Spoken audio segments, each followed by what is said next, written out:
Hey everyone, this is Darrell Evans of the 1984 World Champion Detroit Tigers. My favorite show to be on is the Sports Circus with Big Sal.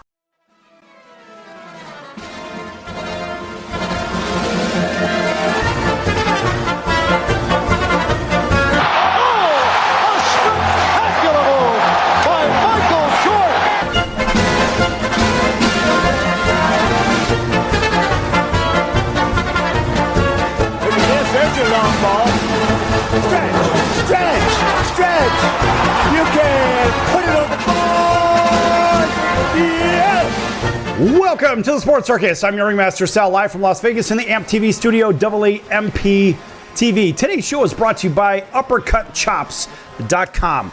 Check out their tasty selection of all-natural, dry-aged USDA Prime Angus and Wagyu steaks and chops. Wait till you try their best-in-class New York steaks, the filet mignon, and of course, the king of all, those cowboy cut and tomahawk cut ribeyes. Biggest and best I've ever had. Probably be the best you've ever had. Just like those Prime Angus and Wagyu burgers. Wow!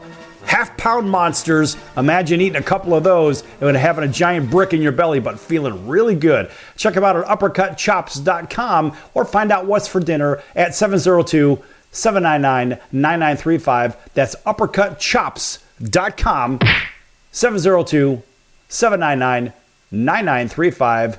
Give them a call. Find out what's for dinner. All right, a big welcome in to everybody listening in on our CBS, NBC, and Fox Sports affiliates and independents from coast to coast. Everybody on Cox, Comcast, Spectrum, Frontier, Time Warner, and WOW Cable Television, also Hotel TV and over 600,000 rooms from coast to coast. We are here with Black Jack McDowell, and look at this hat. Jack, what is the story with this hat and this cool T-shirt? What's this all about? Well, with all this different stuff going on in the game of baseball right now, I had to put that on the hat. Yeah. Osbid, old school baseball is better. But then a lot of people were like, old school baseball, what are you, just being racist? And I'm like, oh wait, they called old school way back when? I said, okay, so no, what I'm talking about is, my growing up and my playing, 70s through 90s. So I made the shirt that had that too, so no one would think I'm just talking about, a racism thing. No, I'm just talking about the game of baseball. I know. What else could it possibly be? Old school equals what it used to be, right? Has nothing to do with race whatsoever. No, the biggest change going on is baseball it's always been a complexity game, a game of complexity, and you have to really be mentally checking out every single pitch on everything that you do on the field. And now they're trying to push everything to just athleticism and not, the real baseball stuff. And I don't understand that, because if you play that real baseball game and be smart and do smart things, you're going to beat the other team.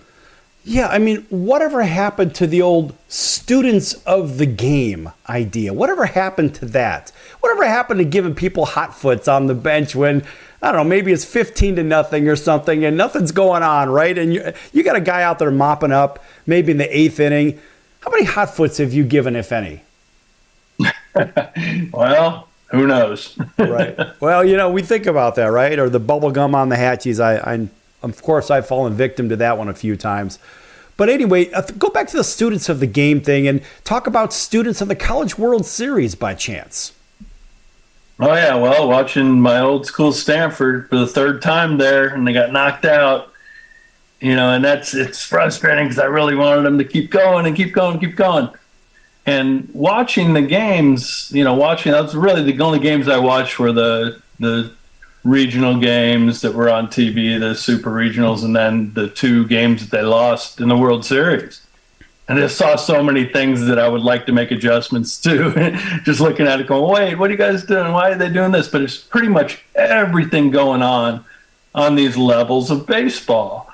And everything going on, like they're pushing so much on, pitching just about velocity and spin rate. That's all that really matters. And that's not the truth of the game of baseball. You know, I hear so much about spin rate and pitch count, and I don't know. I mean, I think about guys like Denny McClain with all those complete games, right? All the 30 wins in 2 seasons back to back, for example. Look at all those complete games. Think about yourself. How many complete games did you pitch? How many times did you go into the 8th and 9th inning? And now pitchers aren't even really allowed to go into the 6th inning for the most part because they have that quality start stat. What's that all about? Well, they're pushing it, and the metrics stuff that has pushed that is they say that, the third time that a hitter faces a pitcher, they're going to have the best opportunity to get a hit off them. So we're going to take the guys out before that. That's not the truth, though. That's not the reality. Sometimes that's going to happen. Sometimes it's not. This baseball is about the end result and how good guys are pitching. I mean, back in our day, it was, you started pitching and they would say, we have to get after this guy right away because once he gets his mechanics and gets throwing better and better and better as he moves on through the game, he's going to be tougher and tougher to hit. That was what was always said. Well, wait a minute. Does that have nothing to do with nothing? No, it just happens how it happens. Check. Some games you throw good, some games you don't. Think about this. Okay, when you and I were a lot younger, and let's say we were in high school ball, whatever, right? So you had how many pitches, right? And then as you take the next step up, you had how many pitches you were bringing to the table. Today, it seems like a starting pitcher has 3 pitches. Maybe back when we were younger, maybe we had 4. I mean, 4 that we had some reasonably good command on. And now, of course, you've got a closer. In some cases, all they have is 1 pitch. And think about this. What are the odds of dialing in on that 1, possibly 2 pitches? Well, at 2 pitches, we know they're going to throw it at least, I don't know, maybe a 60-40 or a 70-30 or something like that, right? So your chances of guessing right are a lot better, right or wrong?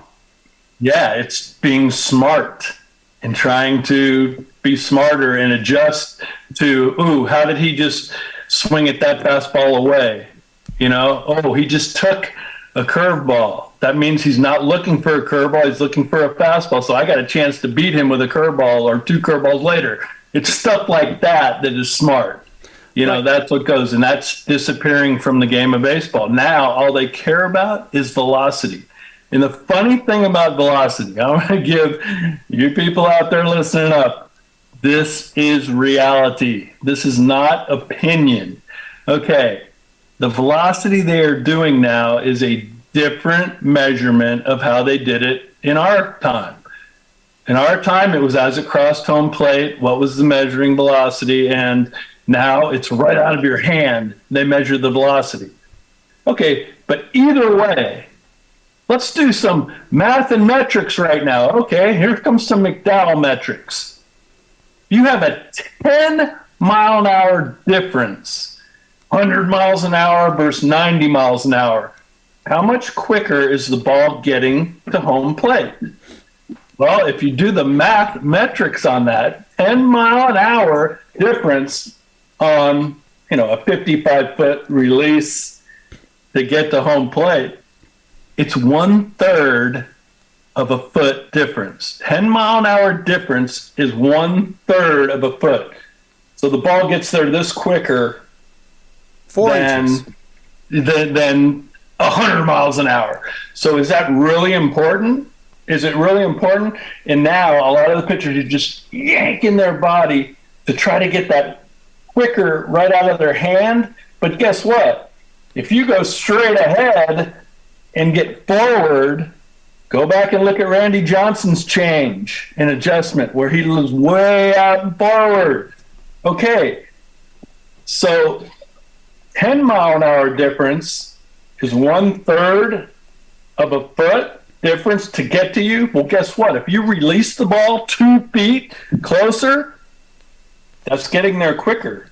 So what's the difference? There really isn't. It's not about, and the other thing is, it's not just about velocity. It's where can you put the pitches? Can you control and command all of your pitches to be able to do it? It's not about velocity. It's about pitching.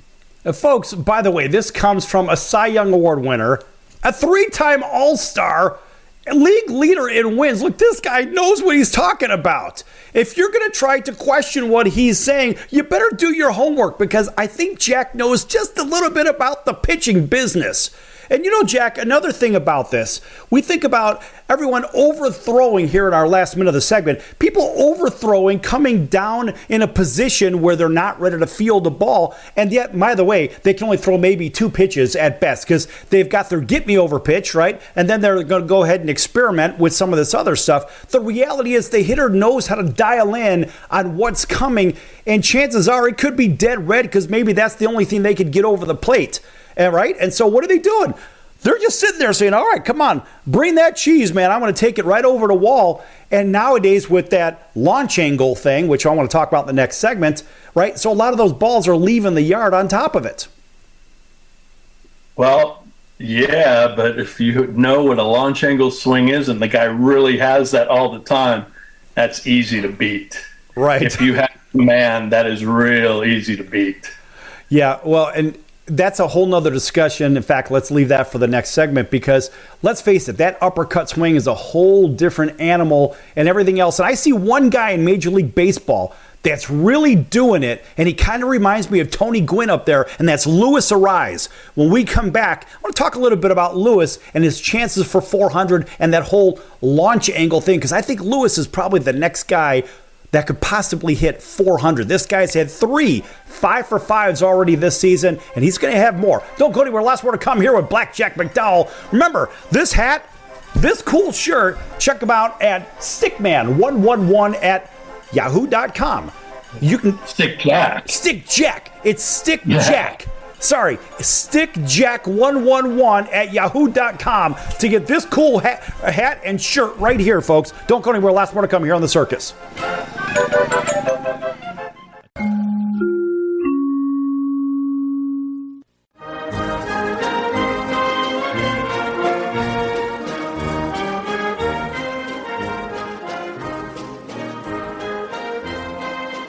Welcome back to the Sports Circus. I'm Roy Firestone. Now it's time to throw it back to Sal.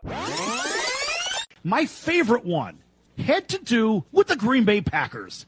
And I love the fact that they dealt off Ty Montgomery because of a blown assignment. Green Bay isn't Green Bay unless they have a good running game. Then they can win 10 Super Bowls. The fact is, you don't have a running game. You've got 70% passing, and that's not where Aaron Rodgers needs to be. He needs to be in a position where he's got a running game to offset the passing game and so forth. I like the move. Green Bay didn't have a running game anyway, so all they're doing is saying, we're going to get rid of you because you don't follow instructions. Well, he made one of the most boneheaded plays I've ever seen. There's 2 minutes and 5 seconds on the clock.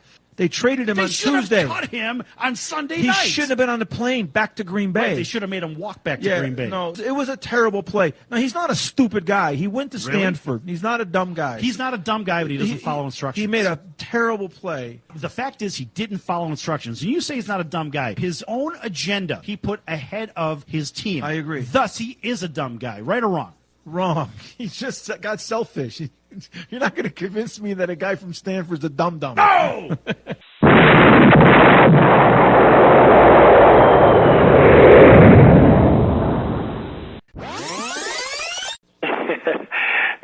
This is Sidney Justin from the Miracles.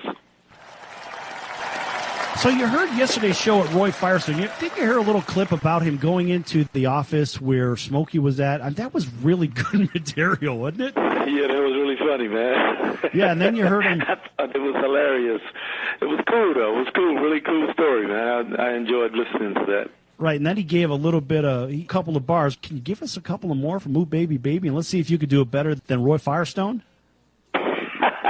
Come on, man! All right, you know what? Why not? I did you wrong. My heart went out to play. But in the game, I lost you. What a price to pay.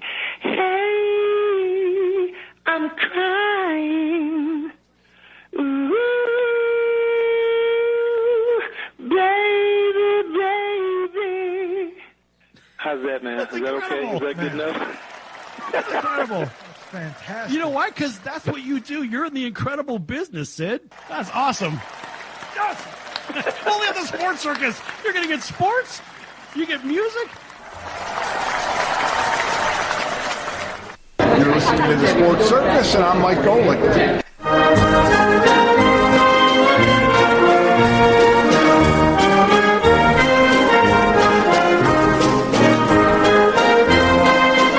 Welcome back to the Sports Circus. I'm Roy Firestone. Now it's time to throw it back to Sal.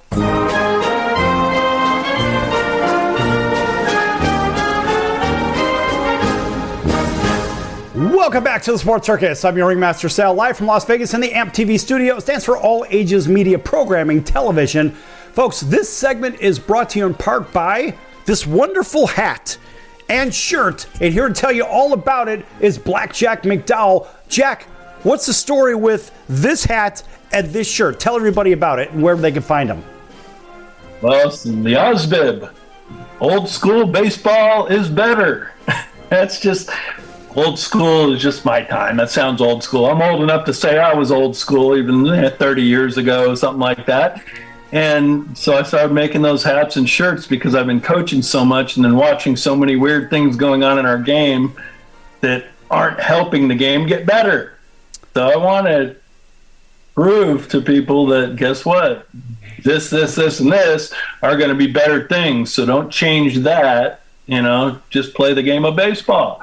But the shirt and hats, if you guys want some of those, you can contact me.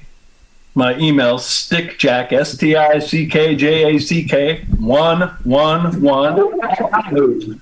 Oh, Papa Dog, no. My puppy's yelling. I think that the postman's here at the front door. Okay, what was that email again, Jack? It's stickjack111@yahoo.com. All right, and that's by Cy Young Award winner, 3-time All-Star, certainly even better than that. Major League Baseball wins leader, that would be Black Jack McDowell. This guy knows a lot about pitching. In the last segment, as we were closing out, I was talking a little bit about Luis Ariz. And the Miami Marlins have a guy that kind of looks like Tony Gwynn up at the plate. Would you agree or disagree? Oh, yeah. Yeah, he's doing good. This guy, he doesn't have this big uppercut swing. He's got a short stroke. He's a really tough out. And 5 for 5 seemed to be a commonplace. This guy's getting 4 or 5 hits a game. He's hitting 400 as we get later in the season. I think he's got a real shot to be the next guy to hit 400. What do you think? Yeah, that's crazy. I mean, think about it. 99% of Hall of Famers are just like a little bit over 300 batting average. Batting is hard in baseball, you know, and that's the other thing I tell about pitching. Wait a minute. Throw strikes. Don't give free, because even the best hitters in the game of baseball are going to get out 7 out of 10 times.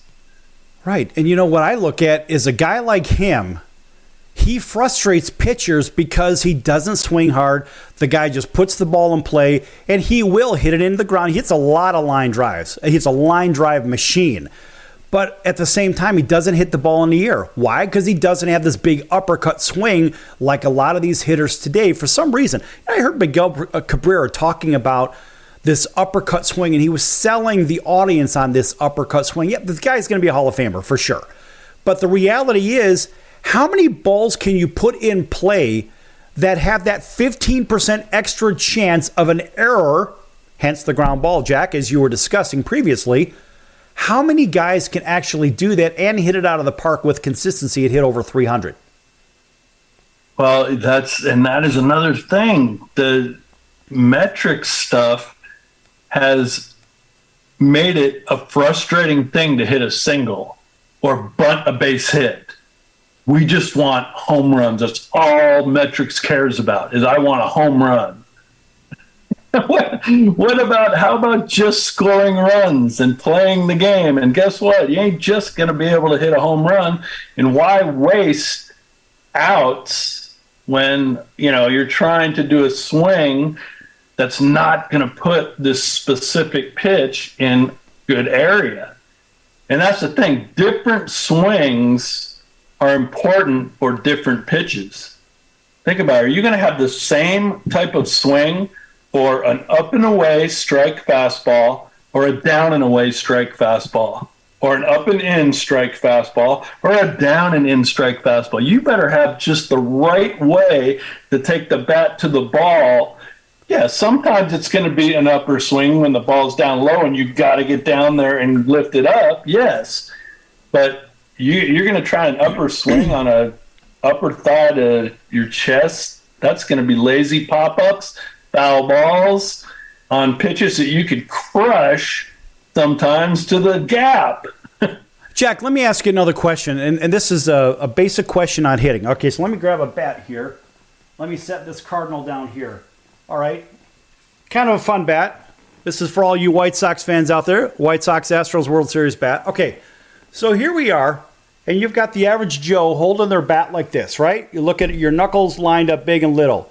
Now let's take this from a different angle. Now, in my limited pitching career versus yours, Jack, did you ever look at how the batter was holding that bat and to see if they were rotating their knuckles to big and big?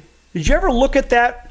And the reason I ask is because what I've noticed, and of course, which is just mathematics, we think about geometry and physics and everything else, because when we're lined up big and big, what happens, that batter rolls that bat over the strike zone, and that bat goes through the strike zone a lot faster than somebody who's dragging the bat through for power with big and little lined up. Do you ever look for that, Jack? And especially guys that can get around on the ball, you can't bust them in because they could get around. If they're lining this up, you try to bust them inside, they could yank you right down the line and take you out of the park. Is that a fair assessment? Well, yes, but also the fair assessment is the reality. Hey, you want to use metrics that are important. Yes. Does this guy hit inside pitches better, or is he hitting outside pitches better? They have that stuff. That shows you the importance. Oh, okay. Well, then what am I going to do? How am I going to pitch to this guy? Don't throw this pitch unless it's a trick pitch that I want to do. And so that is part of the game. The metrics part that's smart is the reality of the end results, not predetermining what's going to happen. Just giving you, this guy sort of does this and this, and they do that with pitchers. Well, the pitcher's in a 1-1 count, he's going to probably throw his changeup 80% of the time, so be looking for it. The whole thing is just kind of get a feel for how they're going at you. Same way from a hitter to a pitcher, from a pitcher to a hitter. How you threw a ball, felt high, up and away, and he fouled it off. He didn't get to it. You beat him that way. Well, guess what? That isn't the pitch he's sitting on that he really wanted to crush. So now you know that, okay, I can get that later on and maybe get him out. That's the certain things that you got to remember. Jack, when I think about power hitters, so we have another baseball guy that comes onto our show. His name's Darrell Evans. You probably know Darrell Evans, right? Great friend of mine and great friend of the show. And Darrell would almost get upset when a power hitter hits away from a shift. Remember when they had the shift, right? He would get mad. He's like, no, let it loose and try to hit a home run every time. Because he had 414 home runs. Well, let's face it, not everybody can hit 400 plus home runs, whatever. But I believe that you should take a base when you could take a base. Make it a team game. Don't try to hit home runs all the time. And just do what you're supposed to do. At I guess, the new Comiskey Park, think of the old Comiskey Park, right? They have that fundamentals deck. And you know what we lost in baseball? Fundamental baseball. Where'd it go? I don't know. I'm not sure. The funny thing, okay, let's do another metrics. Okay, how many home runs per at bat does the top home run hitter get? Let's see. Okay. So Judge had 60 last year or something like that. Sitting, one out of every 11 at bats or something like that? 10 or 11? Okay. And then... Yeah, but how many strikeouts do we have? Well, that's the whole thing. And if you're a good hitter, you're going to get a base hit 3 out of 10. So it just depends on situational. You're leading off the inning, or you're up by a couple runs, you're down by 2 runs, or what? You got to get guys on base. Well, guess what? Just try to put the ball in play correctly. Get the guy on third, less than 2 outs. Just put the ball in play. You don't need a home run. Just put it in play. A ground ball will work. Hard ground ball will work. A swinging bunt would work. Yeah, a lot of people seem to forget the idea that, look, your job is to move runners over, especially late in the game when that tying run is maybe on or you're down by a couple and you got a guy in first. What are you going to do? You're going to hit a double play or some crap like that? You can try to pull an outside pitch and end up beating it into the ground and having turn a 6-4-3? No, move the runners over, get guys in, get yourself closer. Yeah, so maybe by chance if somebody hits the ball at the right everything, maybe that game-tying home run could happen, but you don't have to swing for the fences. Do your job, move the runners over like you're supposed to, and baseball is a lot more fundamentally sound at that point. Well, no. Yeah. All right, take 30 seconds to talk about that. Let's go to break. Well, the thing about hitting a home run is, do you hit every single pitch in every single area you can hit a home run? Or do you just know, okay, if this pitch is right here, I got a chance to crush this one? That is the reality. So wait till you see that pitch. Right. And how many people are just looking for one pitch? And, oh, by the way, maybe you've got the tying run is on deck, and you better do something to get yourself on base so you give your team a chance to maybe tie that game and take it a little bit further. Back here with Blackjack McDowell. Remember, stickjack111 at yahoo.com for this cool hat and this cool shirt right here. Old school baseball is better. 70s through 90s with a USA flag on it. Folks, don't go anywhere. Lots more to come here at the Sports Circus. Back in a few minutes.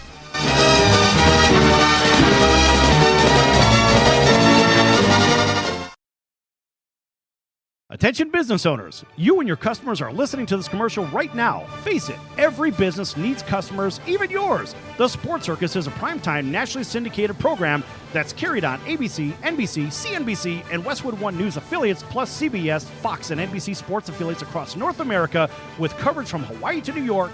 Also, the Sports Circus is available to the 180 million subscribers on iHeartRadio, and the Sports Circus gets about 4 million website visitors per month, which could click through your website and bring sales. The Sports Circus provides great content featuring celebrity guests from sports and entertainment to our audience every weekday, which your company could greatly benefit from by increasing your visibility, foot traffic, eyeballs to your website, and calls from potential customers. Call us right now at 702-799-9935. Again, 702-799-9935. Or email us at info@thesportscircus.com. That's info@thesportscircus.com. Drive your sales today by advertising with the Sports Circus.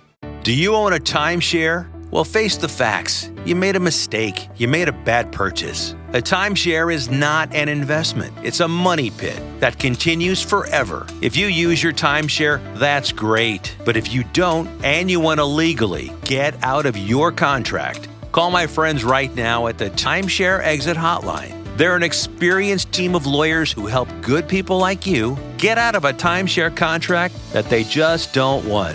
Don't throw away your money on maintenance fees. Use it for things you really want. We can help you end your timeshare contract and stop the money drain immediately. If you're ready to move on with your timeshare, call our team right now. Cancel your timeshare now with a free call. 800-298-3173. 800-298-3173. 800-298-3173. That's 800-298-3173. Can your IRA stand up to the next financial crisis that our top economists are saying is at our doorsteps? By allocating a percentage of your IRA into physical gold and silver with a tax-free rollover, you can diversify and safeguard your holdings from turbulent markets and economic downturns by putting your IRA back on the gold standard. Find out how to safeguard your assets with a tax-free rollover with a Genesis Gold IRA, the only IRA that can hold physical precious metals. Call now for your free gold and silver report. Protect your IRA today with one simple phone call and learn how to qualify for up to $10,000 in free silver. Call Genesis Gold Group, empowering faith-driven stewardship. 800-932-5517. 800-932-5517. 800-932-5517. That's 800-932-5517.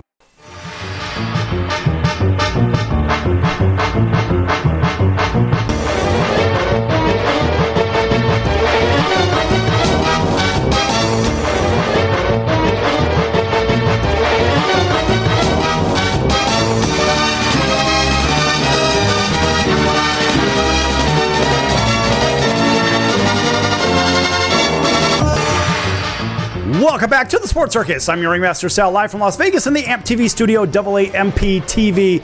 Folks, make sure you check out thesportscircus.com for our upcoming guests. Our prior guests are recorded shows, which are podcasts, which can be found on your favorite podcast platform.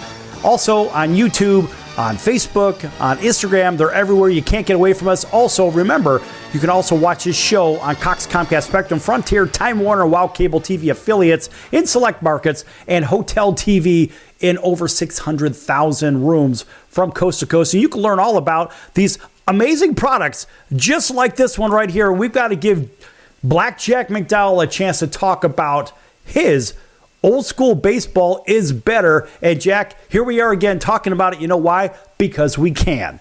What's this all about? Well, it's all about that there's been so many changes to the approach of the game of baseball. And yeah, I've been coaching it and helping kids and coaching at every level. And guess what? If these things that have been changed are actually really good and help win games and help guys get better and help this and help that, of course, yeah, we're going to go with it. But the things that aren't, we're against. And it's not just we're against the change of the game. Just don't, that's not going to help what goes on. And that's our push of, guess what? We've seen this for however many years of what really works, so this other thing that they say is working isn't really working. Yeah, all these alleged, these analytics, they could chop up and they could spin the story on the analytics all they want. But at the end of the day, if you're playing fundamental baseball, that's really what wins. Historically, that's what wins. It's not because you have this launch angle or you've got this shift, so you got to hit it this particular way.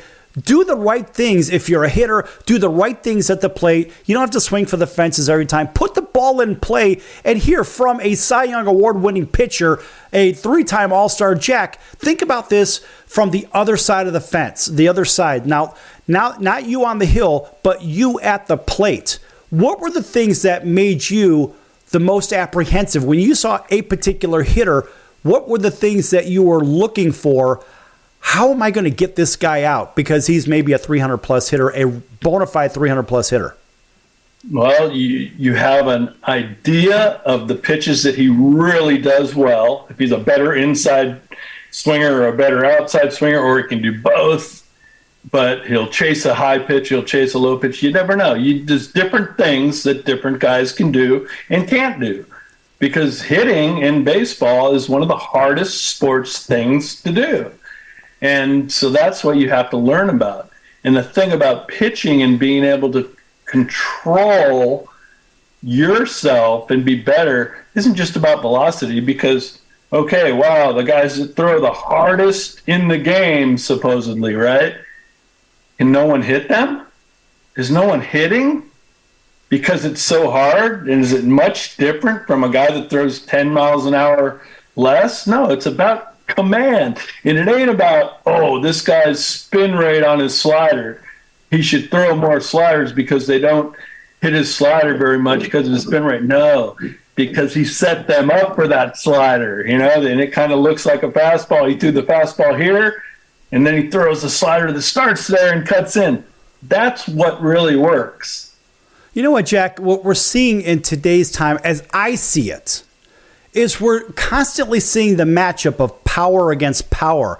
We don't see the crafty pitchers up there, like the Greg Maddoxes of the world, for example. Greg threw in the upper 80s most of the time, right? And he was in my opinion, probably one of the best in the last 50 years. The guy just, as a Gold Glover, always in position, but the guy knew how to pitch, just like you, Jack. And there's a difference. There's a guy that comes right over the top, and you know his command's going to be there. You know that he's not going to be all over the plate, so to say. You have a lot better command thrown over the top than these guys that are coming 3/4. And talk about the difference between over the top and maybe 3/4 or even sidearm. Well, to me, that all just happens to be, how do you throw the baseball? Did you grow up and, you threw kind of 3/4? That's how you threw from playing the outfield or shortstop. That's just your throwing position. Well, then now you're a pitcher. That's pretty close to how you want to do it to get there. There's not just a specific way that you have to throw the baseball to be able to pitch well.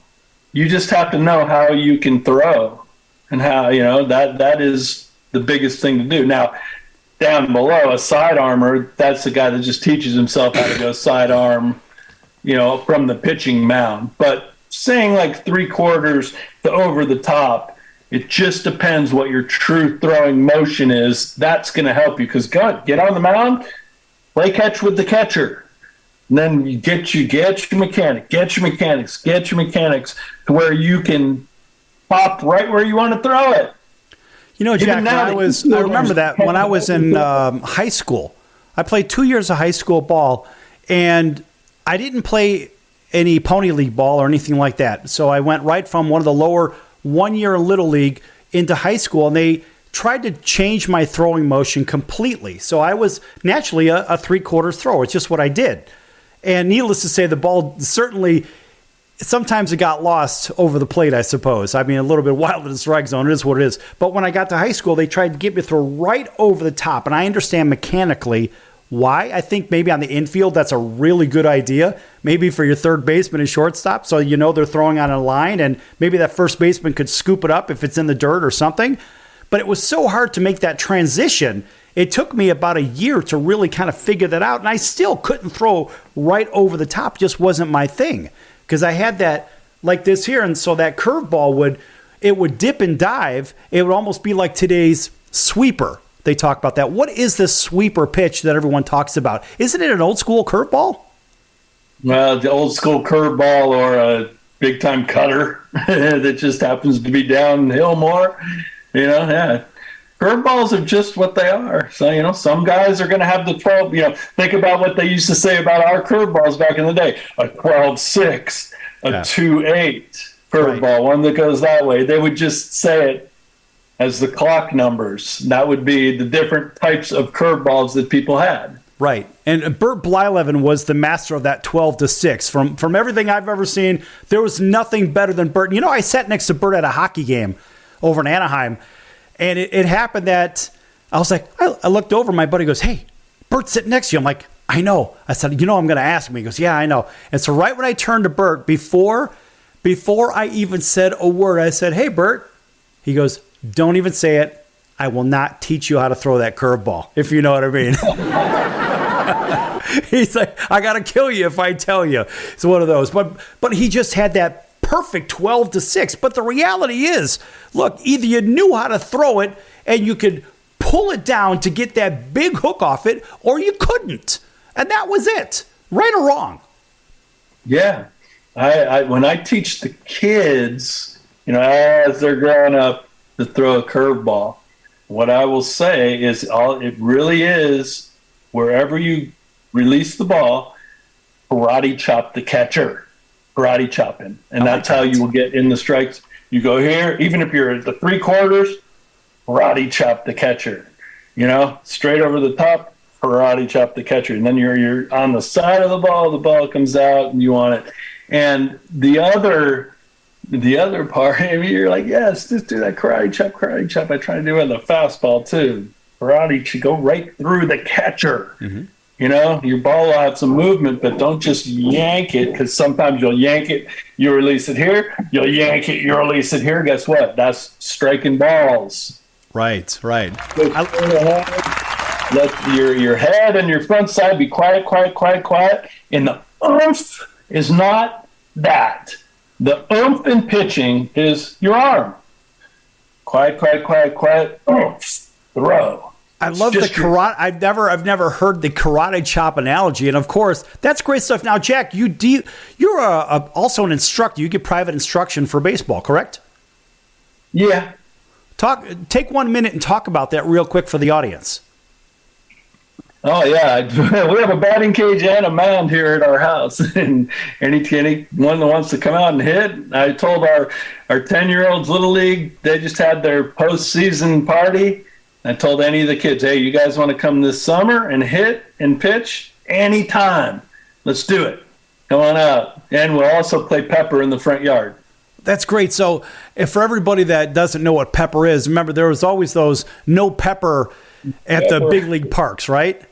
And all that is, folks, I mean, look, you've got a few guys that are waiting to catch a ball. You got a guy with a bat, somebody throws them the ball, you got to hit the ball, and if somebody catches it on a fly, it's their turn to bat, etc. But they stopped playing that years ago in Major League Parks. And as I understand it, Jack, it's the netting that was actually behind home plate was really installed because of pepper and not because of the games.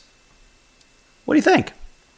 Yeah, because they're trying to, you throw pitches, you're trying to get the guy not to get his hit, not to hit on the ground, and they pop it up right, foul it back, and that was pepper is kind of a smart way to learn how to hit because you aren't all swinging strong. All you're doing is taking the bat to the baseball, whether it's up here, down low, all over. It's almost at you. Well, you just got to get the bat there. It's not a super hard pitch. It's just a ball coming, and you learn where to put the bat, how to put the bat to control the hitting. It's a good mechanical piece. Tell you what, folks, we're going to learn a little bit more about that and some other things in just a few minutes here on the Sports Circus. And by the way, stickjack111@yahoo.com for this cool hat and this cool shirt. Make sure you email them right away. Back in a few minutes. Don't go anywhere.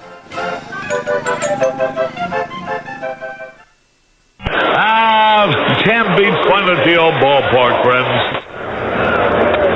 High pop fly. That would be a home run in a phone booth. I don't know what the big deal about Cracker Jack is. Did you ever go and buy a pack of Cracker Jack thinking you're going to get a prize and find no prize in the box? Here's the pitch. That might not sound important to some people, but when you're a little kid, especially from humble origin, and they cheat you out of a prize, there's a bouncing ball. Second baseman has a Barbary over to first. It's hard to think in laudatory terms of the product. I think if there was an occasional box of Cracker Jacks that found no prizes for the little Harry Carey many years ago. You got that right.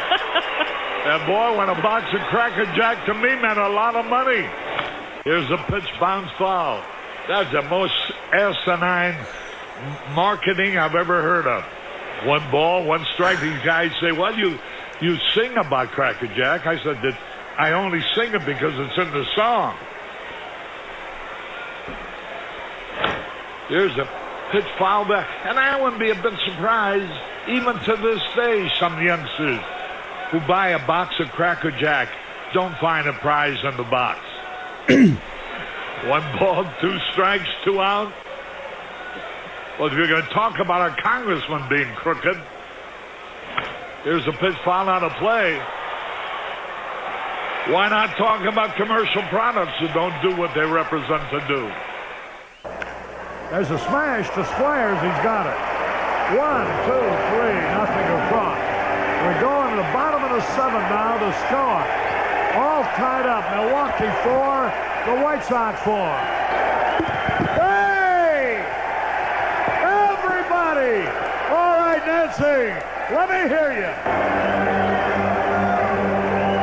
Take me out to the ball game. Take me out to the ground. Buy me some peanuts and Cracker Jack. I don't care if I ever get back for its root. Root for the White Sox. If they don't win, it's a shame. Or it's what?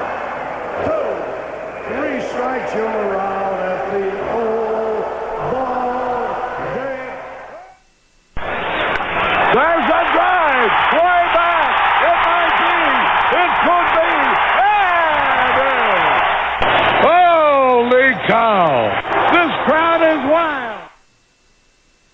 Hey, this is Tommy John, and you're listening to the Sports Circus.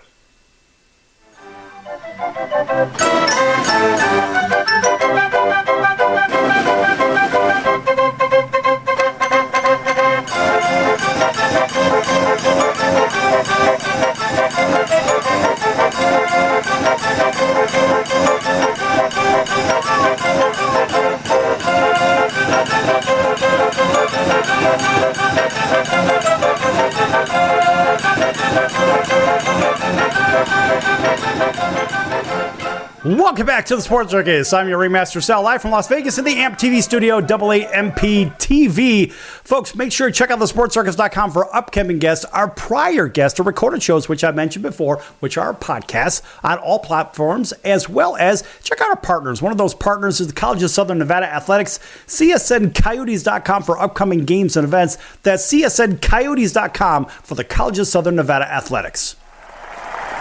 Yes! All right.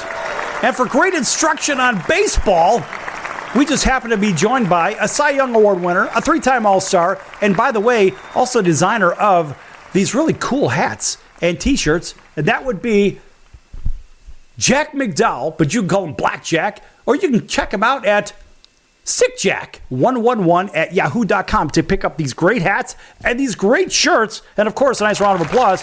Jack's also a baseball instructor, and Jack really knows a lot about the game. A lot of people have asked for him to come back on a regular basis. Guess what? Jack is back here because he has so much knowledge on the game from a pitching standpoint, looking at what the hitters do. And Jack, I want you to talk about infielding position as you go deeper into a count. Do the infielders behind you move around on a pitch-by-pitch basis based on your pitch count? Well, the most important thing of that is the true metrics that can help are, okay, this specific hitter, when he hits a ground ball, it's mostly here or mostly there. They know the end results of what the true results are. So guess what? On a fastball away, that we're going to try to do this, it's going to be over here, it's over here. So, you kind of, it's not always going to work perfect, but at least you have an idea. I'm not a big fan of the ultra shifts because, back in our day, if you did those big shifts, guys would just put a ball and play the opposite direction just for, an easy hit. They'd just play pepper with us. So, Jack, talk more about the shift and how it has some success and how the game was designed to not necessarily have a shift, although they did it back in the old days. Well, the shift is about how a guy hits the ball.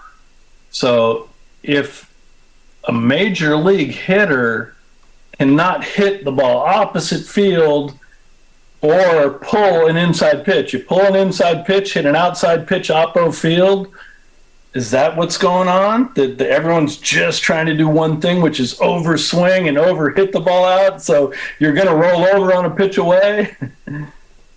Well, Jack, as I see it, a lot of players, when they move around, when they move their, let's put it this way, let's say as they get deeper into a count, right? Back in the old days, we knew they tried to put the ball in play. But in today's time, they still try to hit the ball out of the yard, right? So they're not getting up on the bat anymore. Now they're staying all the way down on the knob. And, of course, their strikeout rate's going to be a lot higher because they're still trying to take it out of the yard. But in today's time, I go back to the top of the show when we were talking about Luis Ariz. He stays in his position, and he doesn't stay away from or doesn't get away from what gets him success in Major League Baseball. And we're seeing the success rate for hitters as they go deeper into account get a lot less. And nowadays, it's getting a lot worse. What do you have to say about that? Well, yeah, I believe it. And here is the other thing, too.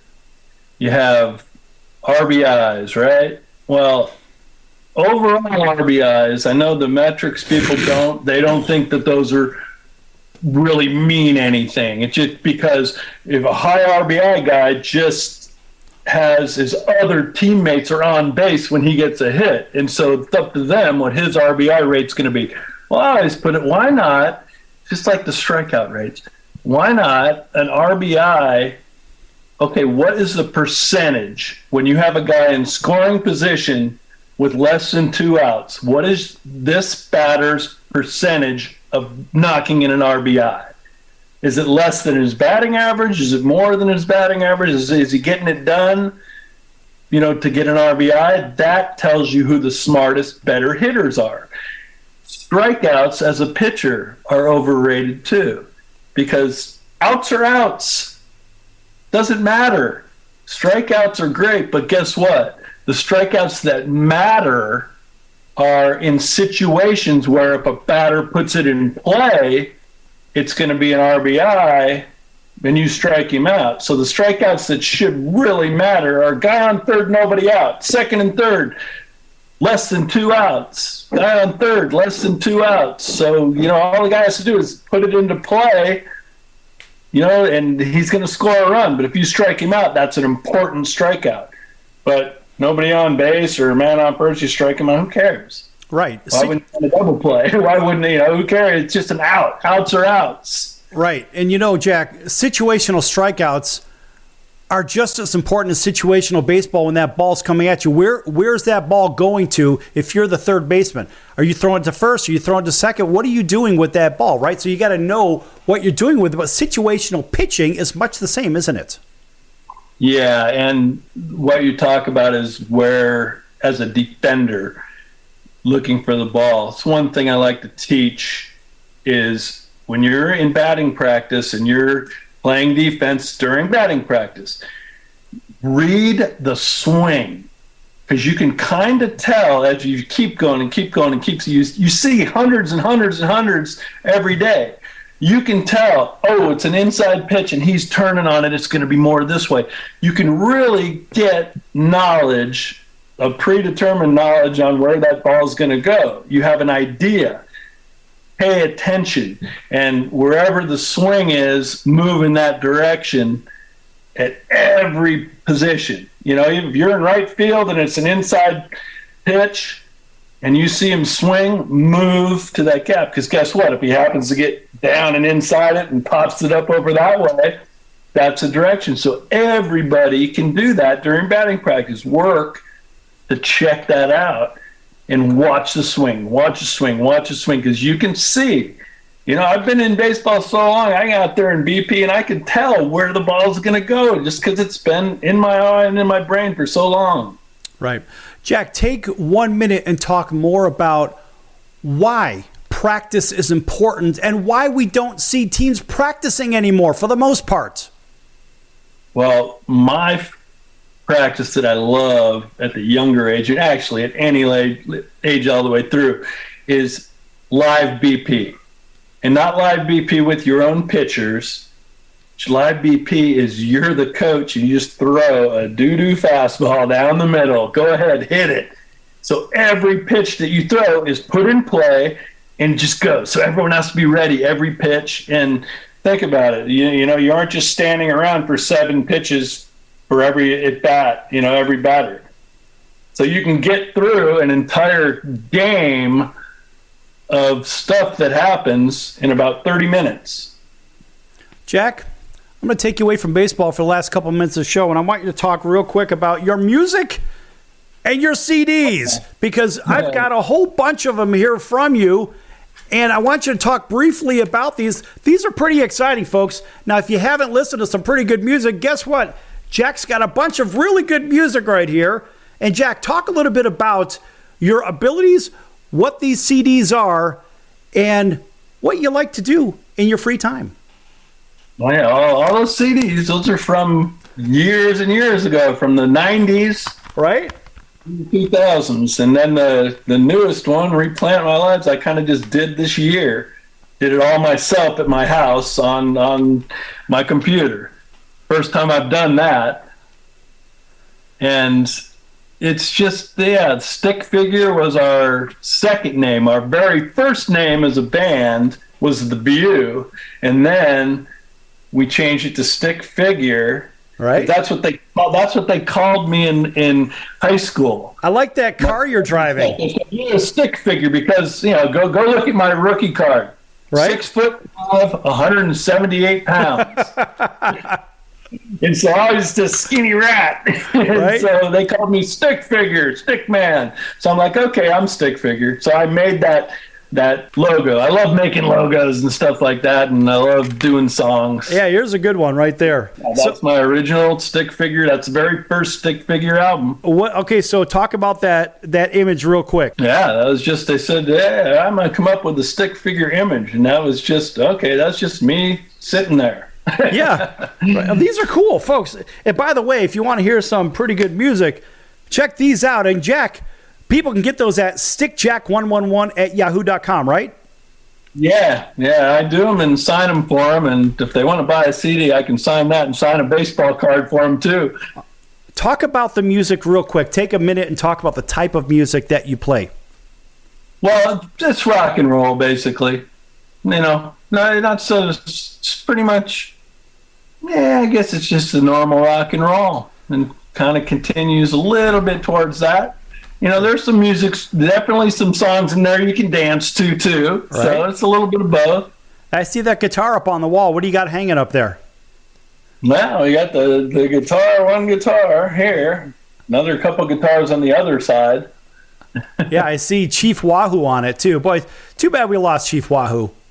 Yeah, this was I got this. They gave it to me. The Gibson guitar people gave this to me when I was with the Cleveland Indians the first year. Because if you go back and look at history, that is when they started the Rock and Roll Hall of Fame in Cleveland. And they knew that I was a rock person, rock and roll person. You were about to say a rock star, weren't you? Like, hey, will you help promote our new Hall of Fame here in Cleveland because you're a player? I was like, oh yeah, sure. What do you need me to do? Oh yeah, be on this and do it. And we'll give you a guitar. And I was like, oh cool. That sounds good. Hey, you were about to say rock star, weren't you?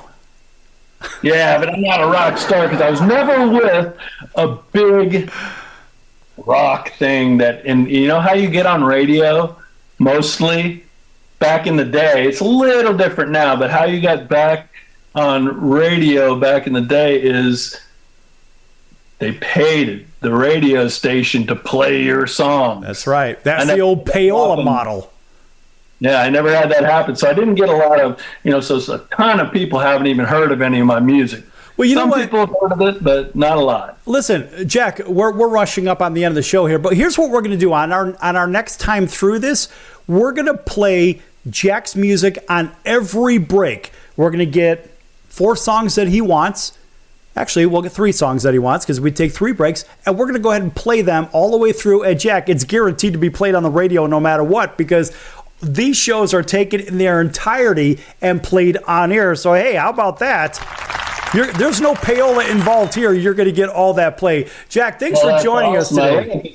People listen to it and they go, wow, that's pretty cool. That's pretty cool. And, I haven't had the full band. We haven't been out on the road in a long time doing the sign, but I just want to keep being able to do music because the songs are fun. And, a lot of people, when they hear them, like, yeah, I really like this. This is cool.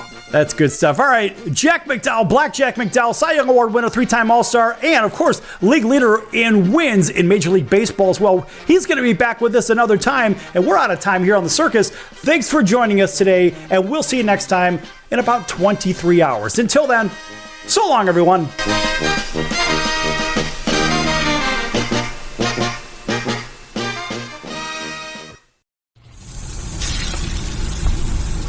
That's the sound of sizzling, dry-aged USDA Prime Wagyu and Angus steaks from UppercutChops.com. Their best-in-class filet mignons, New York steaks, and the king of all steaks, the tomahawk and cowboy cut ribeyes are the best in the business. Even their Prime Wagyu burgers will likely be the best you've ever had. Browse the full selection of steaks and chops at UppercutChops.com from the comfort of your home or on your mobile device. UppercutChops.com delivers all-natural, dry-aged USDA Prime Wagyu and Angus steaks and chops directly to your door, without the hassle of going to the grocery store and fight crowds to pick from a small selection of average and best meats with injected steroids, fillers, and coloring added to look good. Find out what's for dinner at UppercutChops.com or call 714-948-0100. 714-948-0100. 714-948-0100. Or make your selection directly at UppercutChops.com.